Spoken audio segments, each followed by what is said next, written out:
bonjour à tous. Je suis ravie d'être là ce matin et je voudrais remercier très sincèrement tout d'abord la direction des Archives nationales du monde du travail pour l'accueil, pour cette très belle salle. Je voudrais remercier Laurence Favier également pour la sollicitation faite sur cette intervention et surtout les étudiantes et les étudiants du Master J pour avoir proposé effectivement ce beau sujet. Les mots d'accueil ont permis déjà d'en mesurer toute la complexité et je pense qu'on verra le long de la journée combien ce sujet est intéressant et complexe, et j'espère qu'à la fin de la journée les professionnels pourront tirer quelques enseignements des échanges qui auront lieu.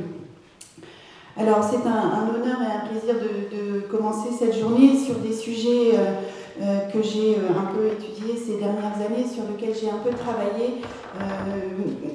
Je me suis éloignée un petit peu ces quelques dernières années. C'était un plaisir pour préparer cette intervention de reprendre un petit peu les documents, de regarder un petit peu l'actualité aussi, à la fois dans le secteur de la culture et dans le secteur de l'enseignement supérieur, puisque la numérisation est un sujet tout à fait transversal. Alors, le sujet sur lequel on a discuté brièvement avec les étudiants de master a été défini de cette façon: les enjeux de la numérisation en bibliothèque.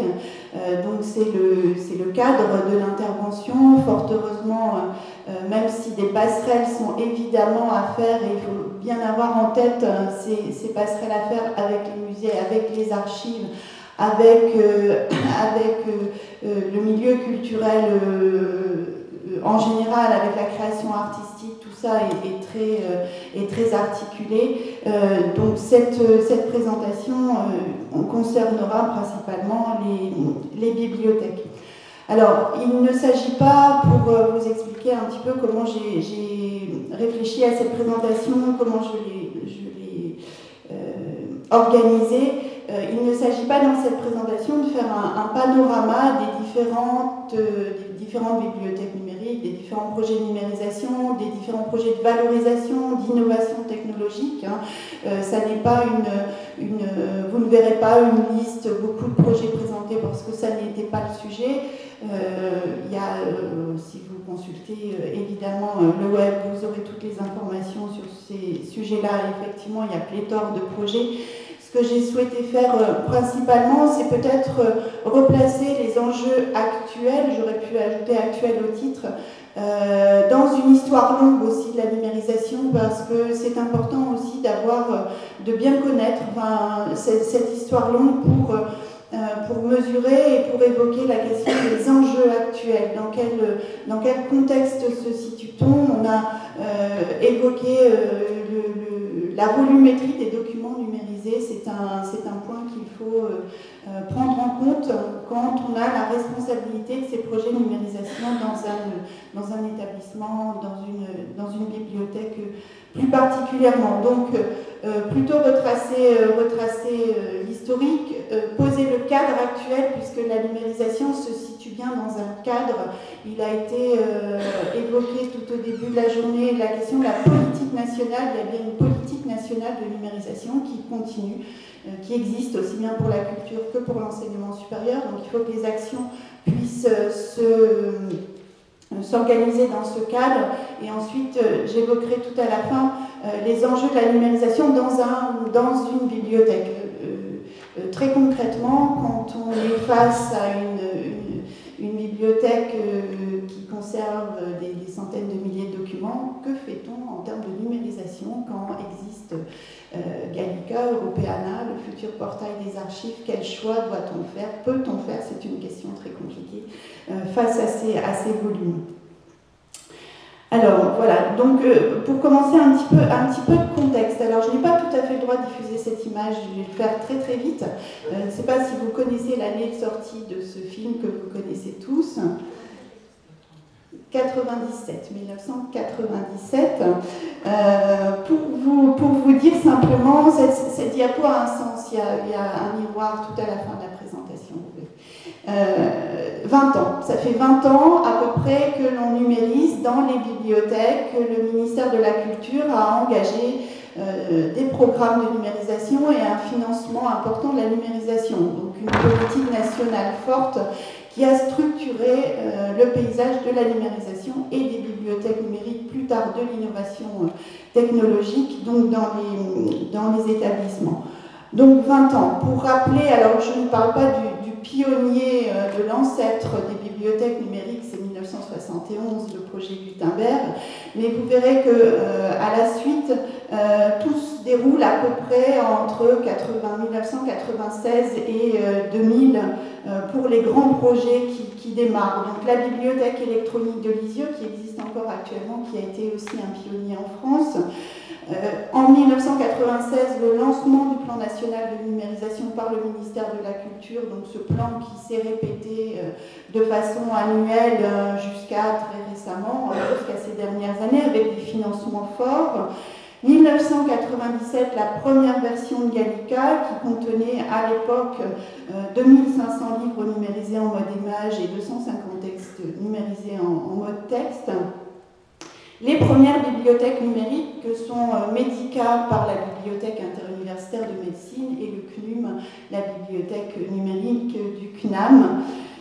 J'oublie très certainement des projets, hein, parce que c'est vraiment cette époque d'essor des bibliothèques numériques, mais ce sont les grands jalons de ce sujet, de cette question avant l'an 2000. Alors, un déclencheur a été évidemment en décembre 2004 l'annonce par Google de la numérisation de fonds et de collections aux États-Unis et en Angleterre. Le projet s'appelait alors Google Print, il est devenu Google Books, Google Livres, il a pris différents noms. C'est cet événement aussi qui a déclenché des réactions dans le monde entier, en France. Vous vous souvenez peut-être de cette époque, également au niveau européen, et puis aux États-Unis aussi un petit peu après. Cette annonce a provoqué finalement la naissance de bibliothèques numériques importantes. 2007, donc vous voyez, ça fait 10 ans, là, Europeana, la première maquette d'Europeana, et puis la mise aussi en ligne de Gallica 2, qui est une date importante.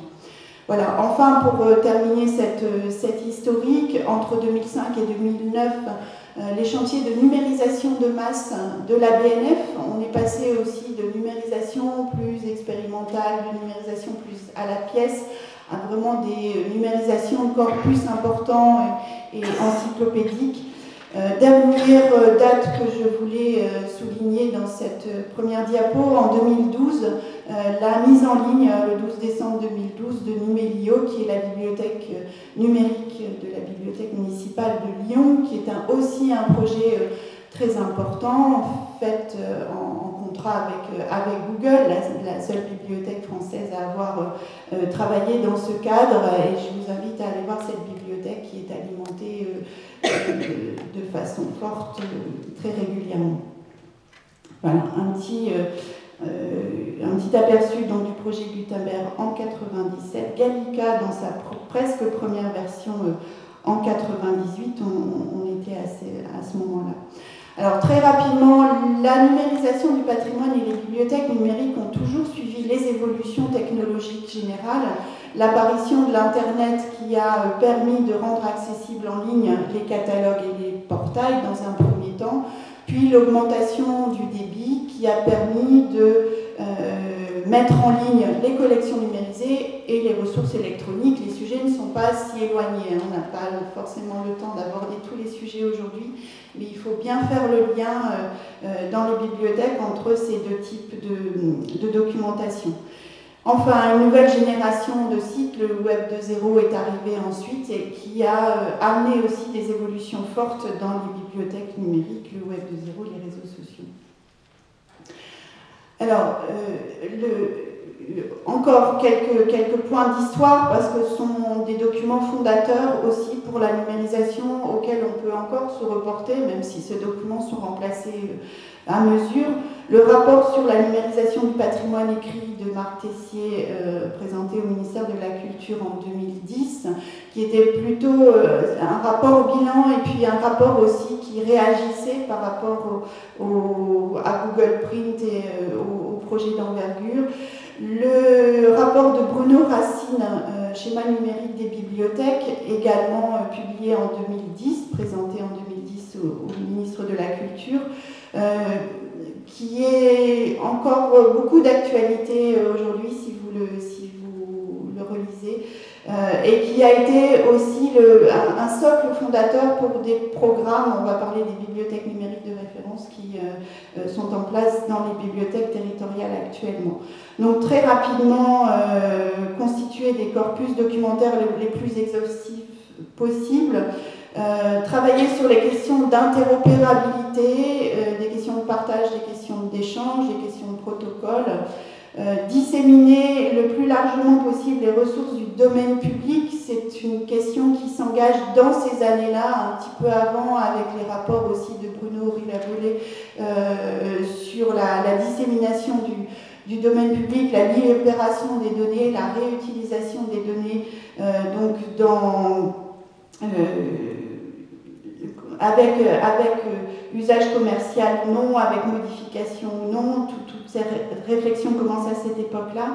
Et puis surtout un item qui revient sans cesse dans ces documents fondateurs, les questions de formation, à la culture numérique des professionnels et les questions de formation également à la numérisation et à la mise en place des bibliothèques numériques.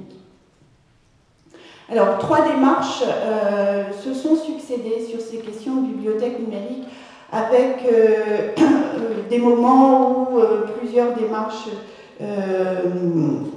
étaient mises en place au même moment. Une démarche d'abord de corpus et d'exploitation patrimoniale des documents avec les acteurs principaux que sont les bibliothèques patrimoniales. Alors quelques exemples, mais il y en a d'autres, avec comme objectifs principaux de proposer des reproductions à des fins de conservation, de faciliter l'accès à des documents patrimoniaux qui n'étaient pas accessibles et que les bibliothèques ne peuvent pas communiquer au public.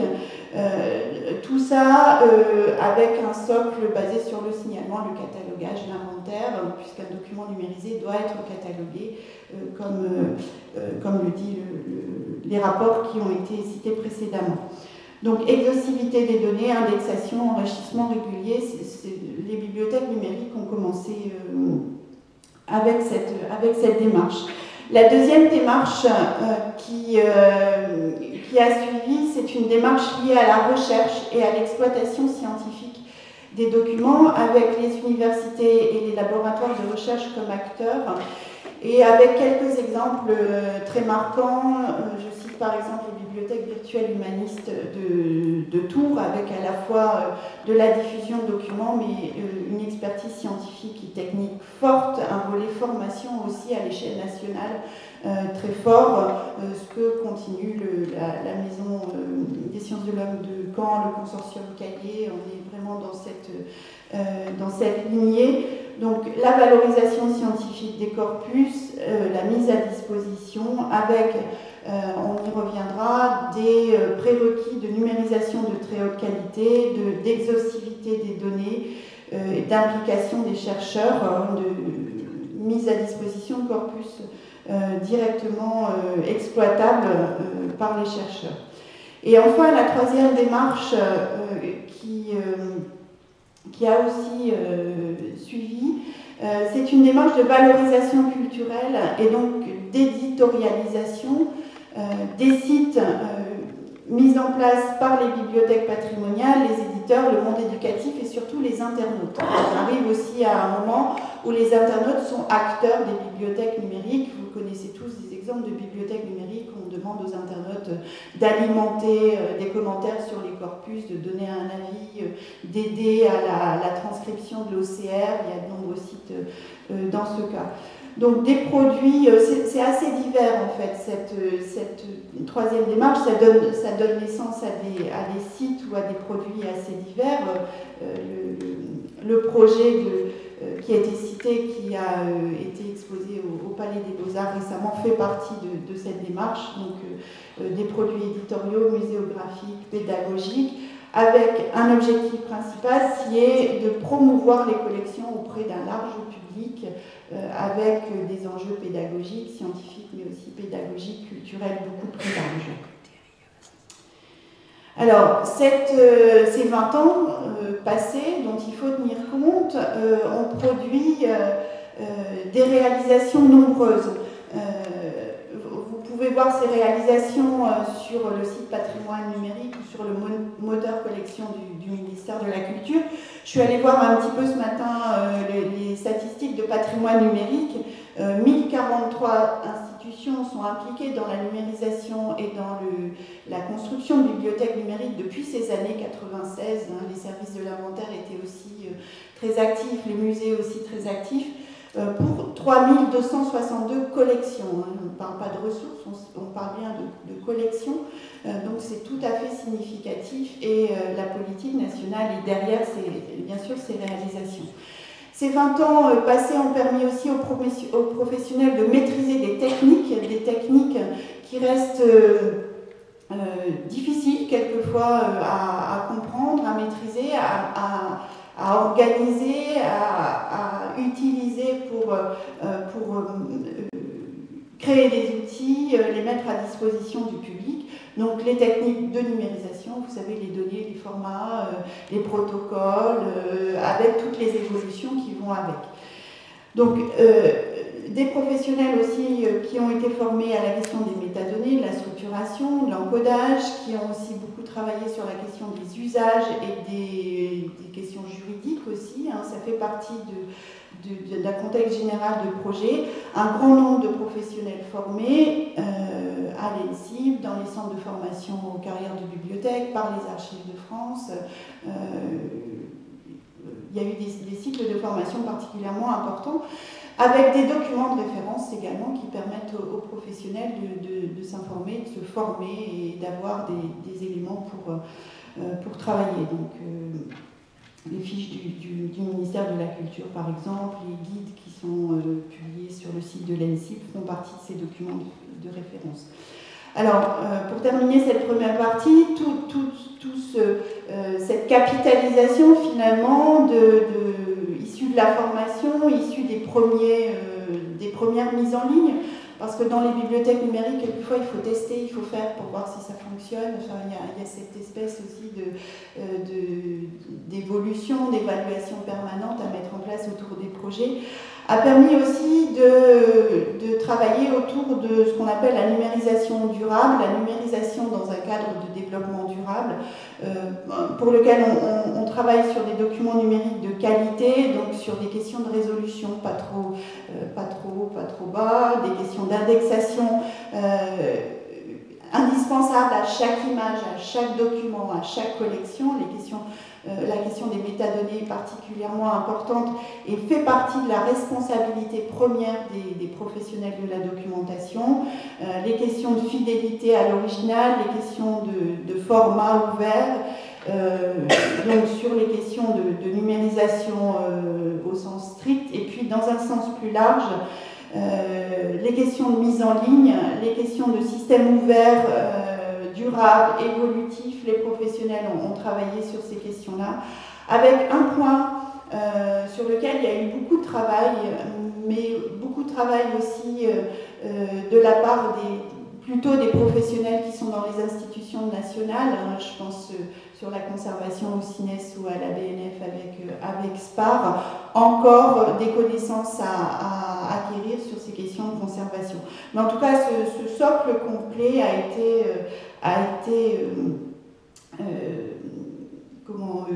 avancé pendant ces 20 ans et maintenant maintenant consolidée. Les professionnels savent numériser, savent mettre en ligne des documents.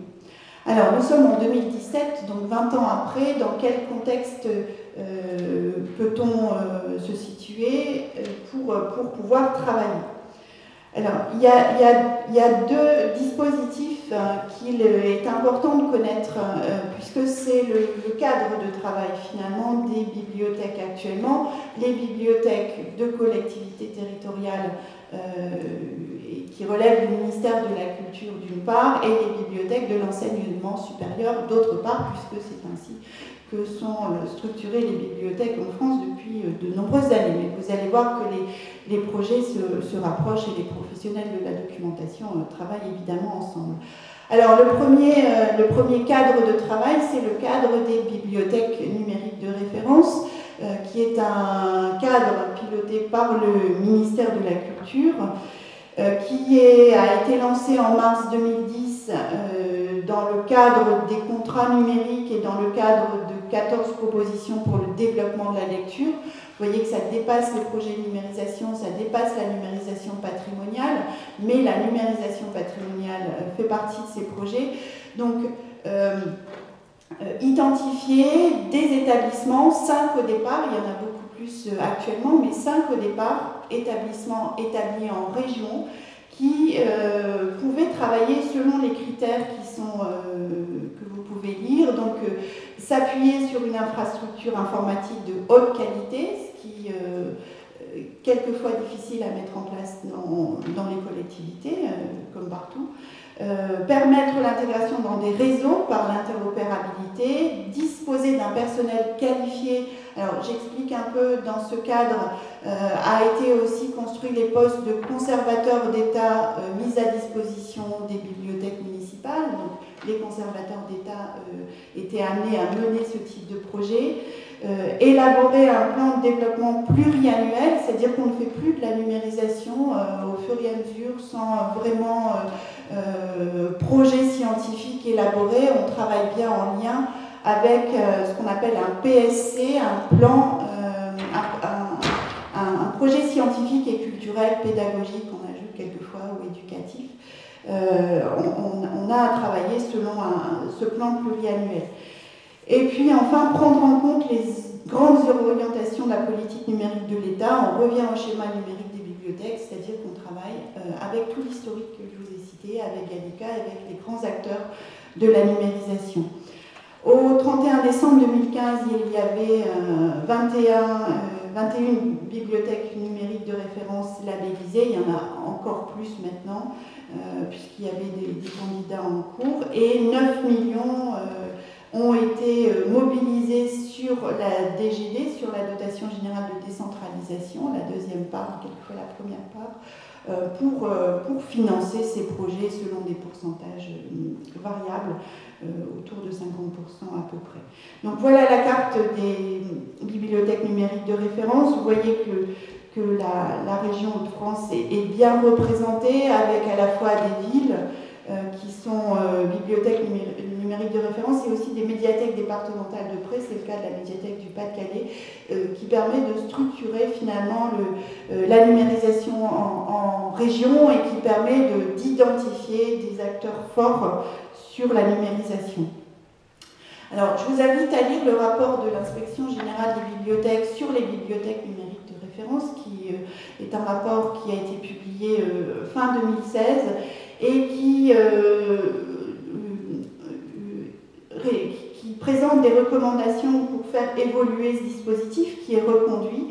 On parle bien d'excellence dans ce dispositif, un niveau d'excellence qui est attendu sur la question des collections et des services au plan régional, sur des questions d'interopérabilité, d'accessibilité, d'innovation. Vous voyez qu'on a tous les aspects d'une bibliothèque numérique et de la numérisation, sur des questions d'expertise et de conseil. Ce sont des bibliothèques qui doivent aussi accompagner les autres professionnels, qui peuvent accompagner les projets sur lesquels les bibliothèques, des acteurs peuvent se tourner pour avancer sur ces questions-là. Dans le plan de bibliothèque numérique de référence, la numérisation n'était pas seulement le seul critère et la seule question travaillée. Le numérique, bien sûr, concerne tous les publics, concerne les espaces, concerne les espaces numériques de travail aussi, enfin, tout ce qui peut permettre d'accéder à la documentation, d'accéder à la connaissance. Et enfin, ces bibliothèques numériques de référence doivent également jouer un rôle de coordinateur sur le patrimoine, sur la lecture publique, en lien avec les grands acteurs nationaux et internationaux. Voilà sur le cadre donc, de travail dans les bibliothèques territoriales. Je passe maintenant au cadre de travail dans les bibliothèques de l'enseignement supérieur et vous verrez qu'il y a des similitudes dans les dispositifs qui sont mis en œuvre. Alors, le cadre de l'enseignement supérieur est le suivant.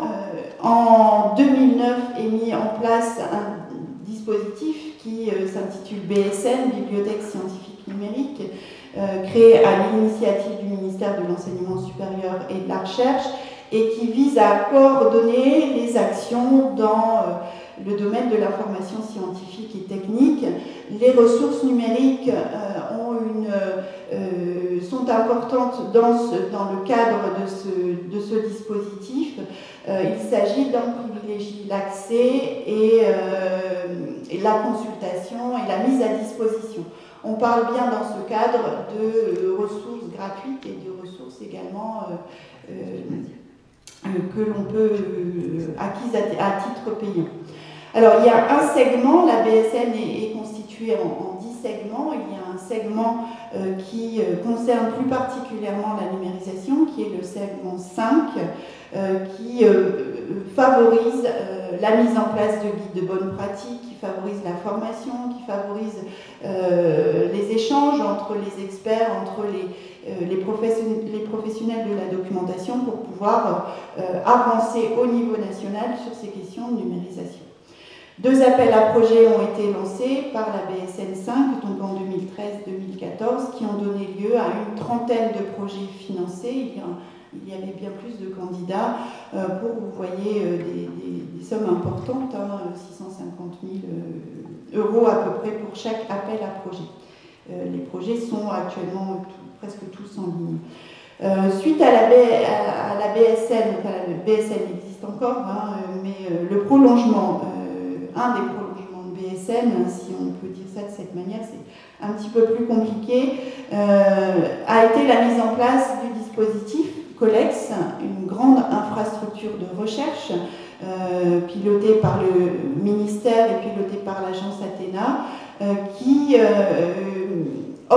doit organiser au niveau national, au niveau territorial, des projets autour des collections d'excellence pour la recherche. Il s'agit de faire du lien entre la documentation conservée dans les services communs de documentation principalement, dans les laboratoires de recherche, également les bibliothèques de laboratoires de recherche, et de faire le lien avec la recherche. Donc, je ne reviens pas sur l'ensemble de ce dispositif.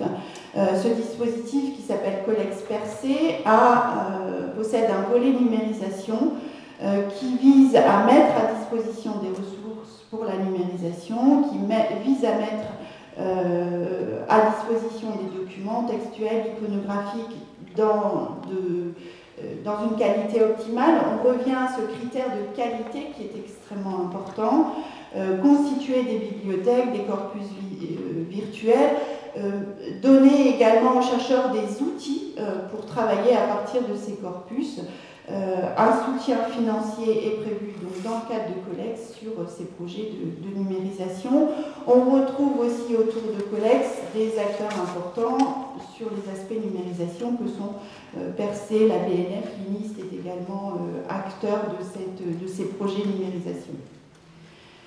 Voilà donc le cadre dans lequel les bibliothèques travaillent actuellement, qui est un cadre structuré au niveau national, donc les bibliothèques numériques de référence pour les collectivités territoriales, et puis Colex, qui est un cadre de travail. Alors je ne dis pas que tous les projets se passent dans ce cadre, évidemment, chaque établissement, chaque bibliothèque est libre, pour ainsi dire, de numériser et de mettre en place des projets, mais ce sont quand même un cadre de référence, c'est pas seulement un cadre politique, c'est un cadre de formation, c'est un cadre de guide de bonne pratique aussi, parce que vous voyez bien que derrière la numérisation, le but d'une numérisation, c'est de pouvoir conserver le document produit et pouvoir accéder le plus longtemps possible, conserver le plus longtemps le document produit et pouvoir y accéder le plus longtemps possible. Derrière, il y a des critères de qualité et derrière, il y a des critères de bonne pratique. On ne s'improvise pas pilote d'un projet de numérisation sans avoir tous les prérequis qui ont été cités.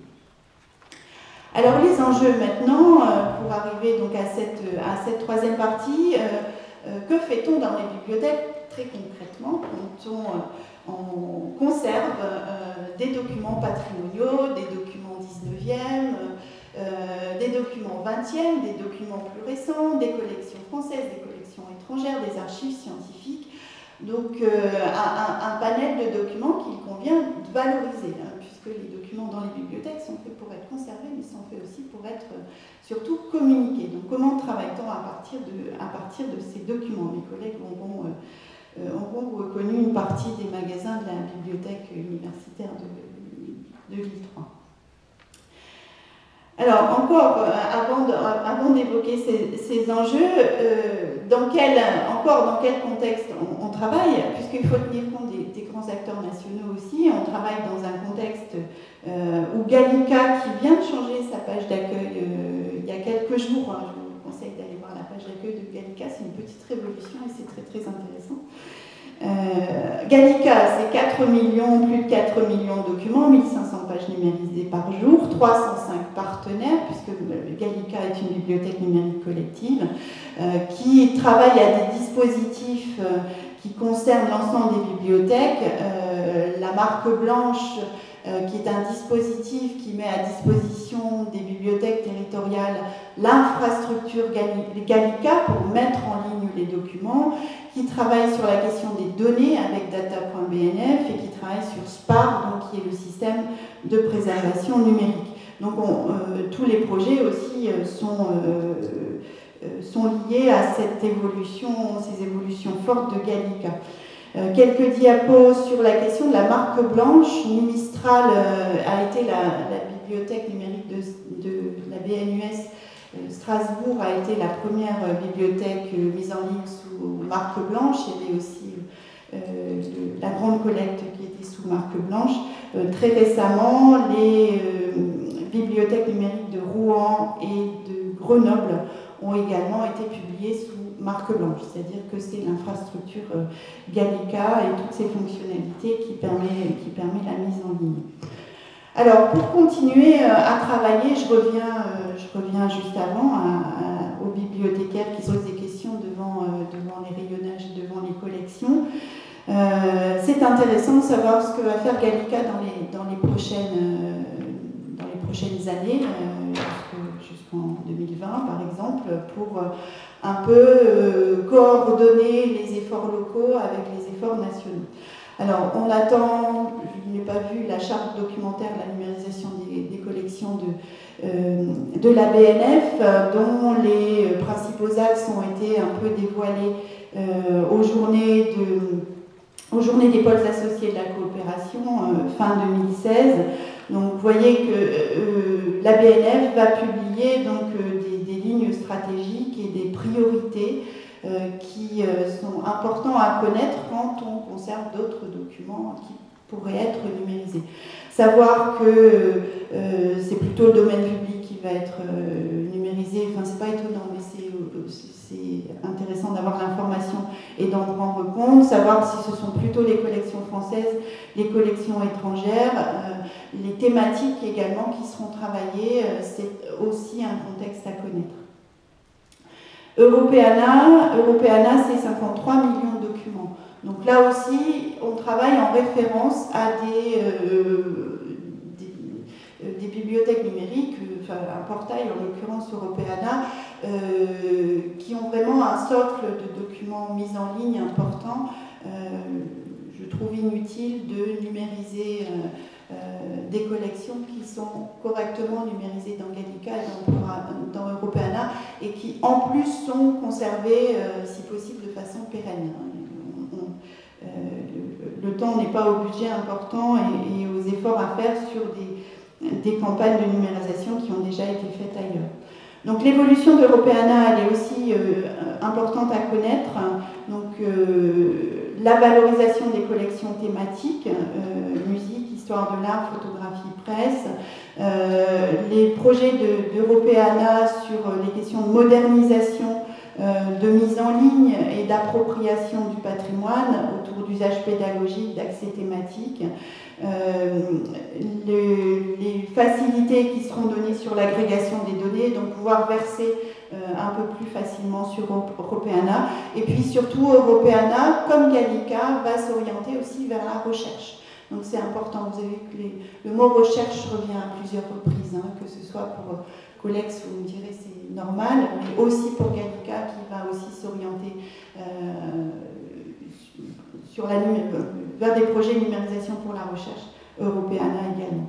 Alors que numériser dans les bibliothèques? Alors il faut se rassurer sur les contenus parce qu'il y aurait, on ne sait toujours pas très bien compter les livres dans les bibliothèques, mais il y aurait sur le territoire national autour de 25 millions d'ouvrages et de manuscrits antérieurs au XXe siècle. Vous voyez qu'on est très loin du compte et qu'il y a encore beaucoup à faire. Donc l'effort de numérisation doit évidemment continuer, ainsi que l'effort de mise en ligne. On peut s'orienter sur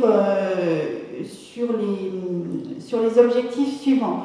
Travailler sur des projets thématiques. Je pense que voilà, établir des corpus thématiques, c'est aussi en lien avec d'autres corpus numérisés au niveau national, ça peut être intéressant. Privilégier les séries, ça veut dire à partir du moment où on décide par exemple de numériser un périodique, on numérise tout le périodique, de l'année de naissance du périodique jusqu'à la barrière mobile qui permet de numériser, de mettre en ligne dans des conditions que le droit accepte. C'est-à-dire ne pas numériser par segmentation, mais vraiment pouvoir proposer à la recherche l'ensemble de l'information. La recherche doit pouvoir disposer de corpus structurés et de corpus sériels en quelque sorte. Travailler sur les collections spécialisées sans forcément les numériser, puisqu'on ne peut pas tout numériser. Dans les bibliothèques, on n'a pas les moyens de mettre en place des projets de numérisation coûteux. Sur les collections spécialisées, continuer à signaler ces collections, c'est-à-dire signaler, cataloguer les collections, que ce soit dans les bibliothèques, les catalogues de bibliothèques traditionnelles, sur Calam, hein, en ce qui concerne les archives scientifiques pour l'enseignement supérieur, et puis peut-être aussi sur les questions de signalisation, écouter aussi ce que la recherche nous dit sur les questions de signalement, sur les questions de catalogage. La recherche a besoin quelquefois de trouver des auteurs secondaires, a besoin d'avoir toute l'information pour trouver la ressource. Donc être aussi à l'écoute des demandes et des besoins de la recherche sur ces questions de signalement. Et puis un jour, il faudra aussi, c'est un chantier complexe et difficile, arbitrer sur les questions de conservation de l'imprimé et du numérique. Est-ce que l'on conserve un imprimé qui a été numérisé dans une collection nationale et qui est conservé de façon pérenne? On a aussi ces questions-là à se poser dans les bibliothèques. Alors, les utilisateurs, dans tout ça,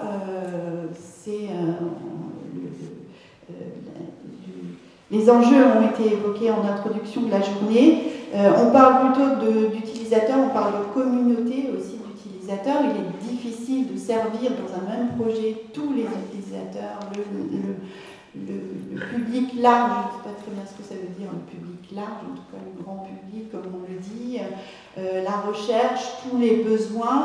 On essaye d'avoir une numérisation de qualité qui permet de répondre plus ou moins vite à tous ces besoins. Toujours est-il que sur la question des utilisateurs, vous avez vu que tout au long de cet exposé, on a vu plusieurs fois les mots d'excellence dans les deux dispositifs nationaux que je vous ai présentés et de recherche. Et ce serait, au niveau territorial, ce serait assez logique que ces deux dispositifs nationaux se rejoignent finalement pour mener des actions. Voilà, c'est possible de travailler dans le cadre des régions sur cette convergence des dispositifs. C'est réfléchi au niveau de certaines régions. Donc, excellence, recherche, donc des corpus qualifiés, très bien structurés, la numérisation de très bonne qualité, et puis des corpus complets également, dont les chercheurs ont besoin.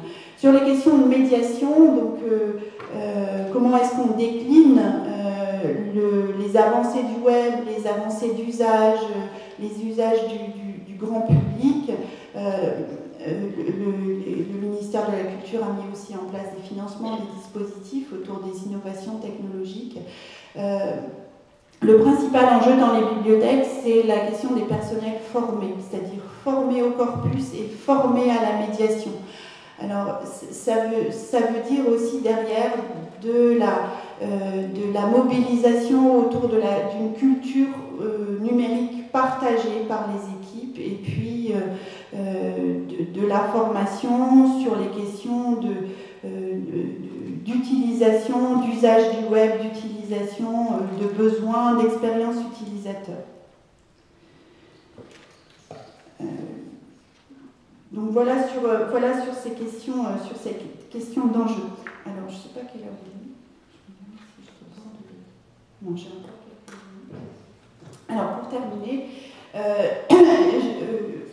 sur cette idée vraiment de pouvoir répondre à la recherche et d'écouter la recherche, les bibliothèques doivent absolument s'ouvrir et écouter ce qui est dit sur les documents, sur les collections, sur les projets de mise en ligne. C'est absolument indispensable, hein, ne surtout pas être bien attentif à ce que les chercheurs peuvent dire. Alors, en préparant cette intervention, en fait, voilà, j'ai vu ce compte Twitter qui s'appelle En direct du labo, qui est un compte Twitter qui permet à certains chercheurs d'expliquer en direct leurs recherches. Donc des tweets à longueur de journée où le chercheur dit voilà, j'examine tel corpus, j'utilise tel algorithme de recherche, je suis gêné dans mes recherches parce qu'il me manque des éléments, l'OCR n'est pas satisfaisant. Et donc du 6 mars au 12 mars, un chercheur qui travaille sur les archives 19e du Journal des débats a expliqué une semaine de recherche autour de corpus extraits d'Europeana, extraits en très grande masse, des corpus qui étaient examinés avec des techniques de text et data mining, des techniques de deep learning, de lecture distante. Et donc, au fil de la recherche, on voit le chercheur qui se pose des questions et qui nous interroge du coup sur les projets, sur les corpus mis en ligne, sur nos pratiques, sur la qualité de nos données. Donc quelques interrogations qui sont posées, je vous invite à reprendre ce fil Twitter, ça peut être intéressant, et il y en a d'autres. Donc l'importance de la qualité de l'OCR, on ne conçoit plus une bibliothèque numérique sans OCR. Actuellement, dans l'historique que je vous ai tracé tout au début, la prise en compte de l'OCR a été une étape très très importante et qui a révolutionné la recherche. Les choix, je vous parlais de séries et d'importance de prendre en compte des corpus complets.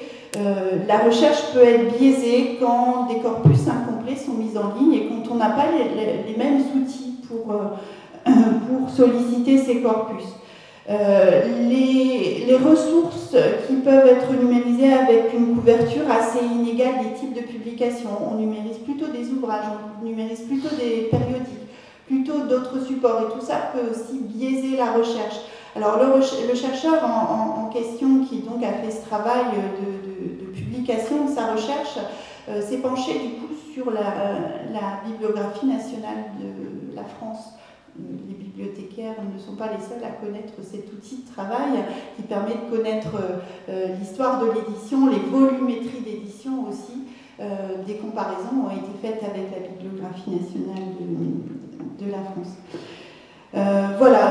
d'autres points, le recours à la TEI, les tests qui sont faits sur des textes manuscrits en OCR. Voilà, je vous invite à aller voir ce compte Twitter. Il y a d'autres chercheurs qui font part de leur expérience et de leur travail. Un petit schéma intéressant aussi à prendre en compte, c'est un peu petit, mais c'est cette ligne en fait chronologique permet de voir les corpus actuellement disponibles, là en l'occurrence sur le sujet qui était traité. Donc juste avant le creux, les corpus numérisés par les institutions, par les bibliothèques, qui sont disponibles dans ces corpus et dont la volumétrie augmente. Ensuite, tout à la fin de la frise chronologique, les documents qui sont disponibles en open access et qui sont publiés au fur et à mesure également sur le web, puis le creux qui existe entre la barrière, cette barrière que le droit exige en termes de publication et puis la mise en ligne plus large des documents actuellement. Alors, en résumé, sur la question des enjeux, continuer à former les professionnels autour des questions de culture numérique, autour de la maîtrise des techniques et autour des nouveaux profils de métiers, médiateurs numériques par exemple, qui exigent des compétences tout à fait particulières. Travailler sur la question des coûts. Les coûts sont importants en numérisation, en fonctionnement, stockage, maintenance de systèmes, c'est un problème dans les bibliothèques en particulier. J'ai parlé des questions de convergence entre les programmes bibliothèques numériques de référence et le programme Collex, en lien toujours avec la BNF, et toujours mener des projets, ça c'est l'enjeu aussi majeur, avec des axes de coopération et de partenariat, c'est totalement indispensable, et agir au niveau du territoire.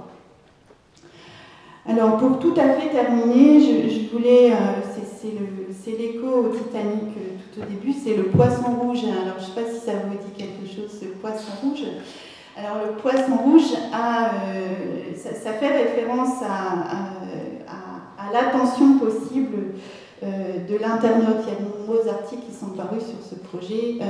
Le poisson rouge a un niveau d'attention de 9 secondes. L'internaute actuellement peut être attentif 8 secondes. Donc nous avons actuellement un niveau d'attention inférieur à celui du poisson rouge. Voilà. Bon, c'est une anecdote, mais pas tant que ça, parce que les entreprises digitales travaillent beaucoup sur ces sujets-là. Simplement pour vous dire qu'il faut absolument travailler aussi à la prise en compte des usages. Finalement, le poisson rouge va rester parce qu'après, il n'y a pas d'autres diapos. Travailler vraiment sur la question des usages, sur la prise en compte des usages. Donc, améliorer l'expérience de l'utilisateur, retenir l'attention de l'internaute, ça c'est effectivement très important. Ce qui a changé dans les usages de l'internaute, c'est pas tellement les outils, c'est les outils mais pas seulement. Je vous ai épargné la diapo avec l'ordinateur des années 80 et le smartphone. Voilà, ça je ne l'ai pas fait. Mais je voulais vous dire simplement que ce qui a changé, c'est l'adoption très rapide des nouveaux outils.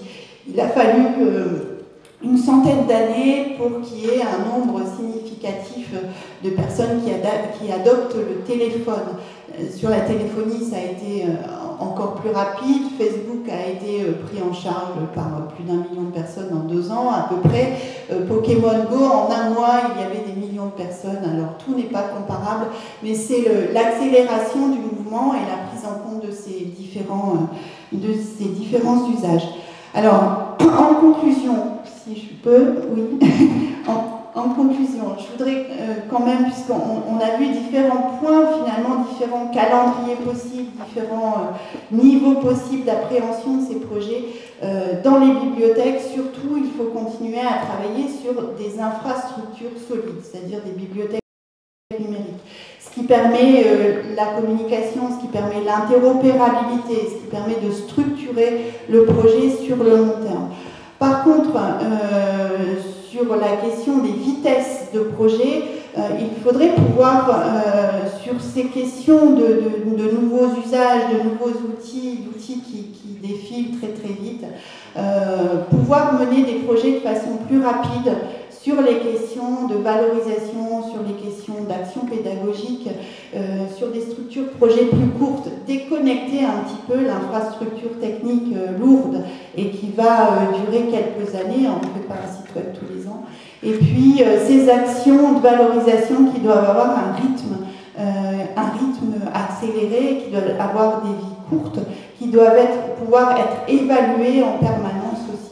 Donc avoir ces projets à plusieurs vitesses, ça me paraît aussi intéressant à construire pour que les bibliothèques continuent à numériser et être pleinement acteurs dans ce paysage de la numérisation du patrimoine.